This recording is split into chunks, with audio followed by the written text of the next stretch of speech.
नाचगाणी गगनात मावत होती. विशेषतः दिलोथामा अप्रतिम नाचत होती.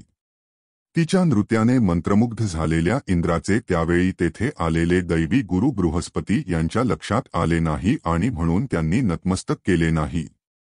नृत्यानंतर आपण पाहू शकतो असा विचार करून तो उदासीन राहिला. त्यांनी दुर्लक्ष केल्यामुळे गुरुला राग आला. त्यामुळे गुरु देवांच्या नजरेतून अदृश्य झाले. नृत्य संपल्यानंतर आणि योग्य भेटवस्तू देऊन आणि दिलोथामाला निरोप दिल्यानंतर इंद्राच्या लक्षात आले की त्याने गुरुकडे दुर्लक्ष केले आहे. तो गुरुची जागा शोधायला गेला. तो गायब झाला होता. त्यानंतर पश्चाताप करणे मूर्खपणाचे आहे. पश्चाताप करून काय उपयोग? गुरूंचा अनादर करणे हे महापाप असल्याने इंद्राचे ज्ञान व सामर्थ्य सर्वच कमी झाले. इंद्राचे सामर्थ्य कमी होण्याची वाट पाहणाऱ्या राक्षसांनी देवांशी युद्ध केले, जिंकले आणि इंद्राला पळवून लावले. इंद्र इतर देवतांसह ब्रह्मदेवाला आवाहन करण्यासाठी गेला आणि त्याच्या रक्षणासाठी प्रार्थना केली. जे घडले ते ऐकून ब्रह्मदेव म्हणाले, गुरूंचा अपमान करणाऱ्याचे नशीब चांगले नाही. गुरूंच्या कृपेशिवाय यश मिळू शकत नाही. तुझा गुरु रागावून निघून गेला असल्याने नवीन गुरु मिळवा. मला स्वतः नवीन गुरुबद्दल सांगा, इंद्राने विनंती केली.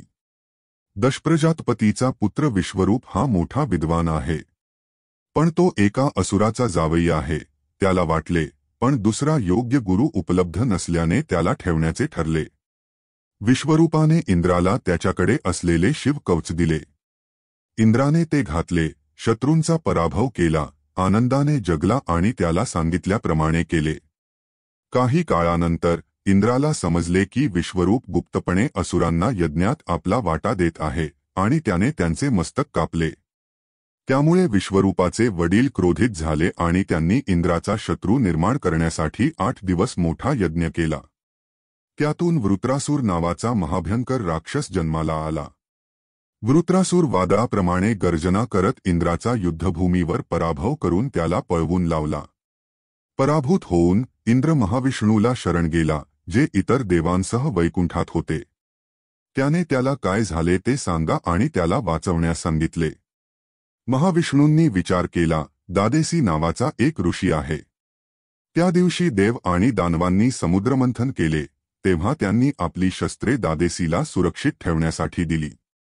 त्यांनी बराच वेळ अमृतमंथन केले. देसीने आपली शस्त्रे कशी गेली हे कळत नकळत. त्यांचे रक्षण करण्यासाठी ते सर्व त्याच्या मणक्यात लपलेले होते. वृत्रासुराचा नाश कर, महाविष्णू म्हणाले. सर्वांनी दादेसीकडे जाऊन विनवणी केली. त्यांनीही ते घेण्याची परवानगी दिली आणि देह त्यागून शिवलोकात गेले. देवांनी वीणा दंड नावाचे मणक्याचे हाडही घेतले आणि ते देवांचे शिल्पकार विश्वकर्मा यांना दिले. त्यातून त्याने एक मजबूत आणि धारदार शस्त्र बनवले. तो वज्रयुडा होता. ते घेऊन इंद्राने एका पांढऱ्या हत्तीवर बसून वृद्धासुराचा सामना केला, युद्ध करून त्याचा वध केला. तत्काळ वृद्धासूर राक्षस बनला आणि त्याने इंद्राचा पाठलाग केला. इंद्र तलावातील कमळाच्या फुलाच्या देठात लपला.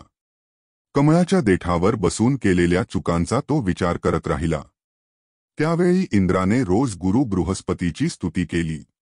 गुरूंनी त्याला क्षमा केली आणि त्याला दृष्टांत दिला. इंद्राने रडत त्याच्यासमोर आपली परिस्थिती कबूल केली. बृहस्पतीने त्याचे सांत्वन केले आणि सांगितले की जर त्याने काही पूजा केली तर हा राक्षस त्याचा पाठलाग करणे थांबवेल. ते ऐकून इंद्र आनंदित झाला आणि कमळाच्या दांडीतून बाहेर आला. आम्ही पुढे जाण्यापूर्वी तुम्ही अजूनही आमच्या सोबत असल्यास आम्हाला खात्री आहे की तुम्ही या कथेचा आनंद घेत आहात.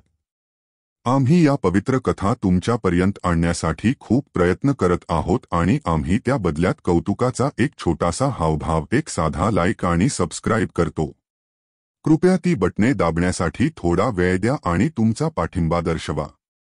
आता कथा पुढे चालू ठेवूया. इंद्र जेव्हा पृथ्वीवर गेला तेव्हाही राक्षस त्याच्या मागे लागले. मग तो एका जंगलात गेला जिथे कदंबाची झाडे पडली होती. पण त्या भूतांनी तिथे त्याचा पाठलाग केला नाही.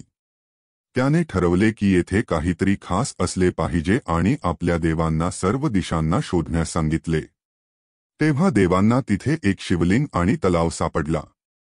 इंद्राने गुरूंची आराधना केली आणि त्यांनी काय करावे ते विचारले. गुरूंनी त्याला प्रथम या पवित्र पाण्यात स्नान करावे आणि वारा, पाऊस आणि सूर्य यांच्या संपर्कात असलेल्या या सुंदर लिंगाचे मंदिर बांधण्यास सांगितले. तो म्हणाला की या देवतेच्या आणि या पाण्याच्या प्रचंड शक्तीमुळे त्याचा पाठलाग करणारे राक्षस दिसले नाहीत. गुरूंच्या सांगण्यानुसार इंद्राने शास्त्रोक्त पद्धतीने तलावात स्नान केले, लिंगाची पूजा केली, जंगले तोडली आणि जमीन सपाट केली. तो दररोज लिंगाला भेट देत असे. मात्र त्यांच्या पूजेसाठी त्यांना फुले मिळाली नाहीत. इंद्राची उदासीनता पाहून भगवान प्रसन्न झाले आणि त्यांनी त्या तलावात सुवर्ण कमळाची फुले लावली. अचानक ती फुले पाहून इंद्राला आश्चर्य वाटले. इंद्र देवाच्या दयेने आनंदित झाला. त्यांनी तलावाला पोत्रमराय कुल असे नाव दिले.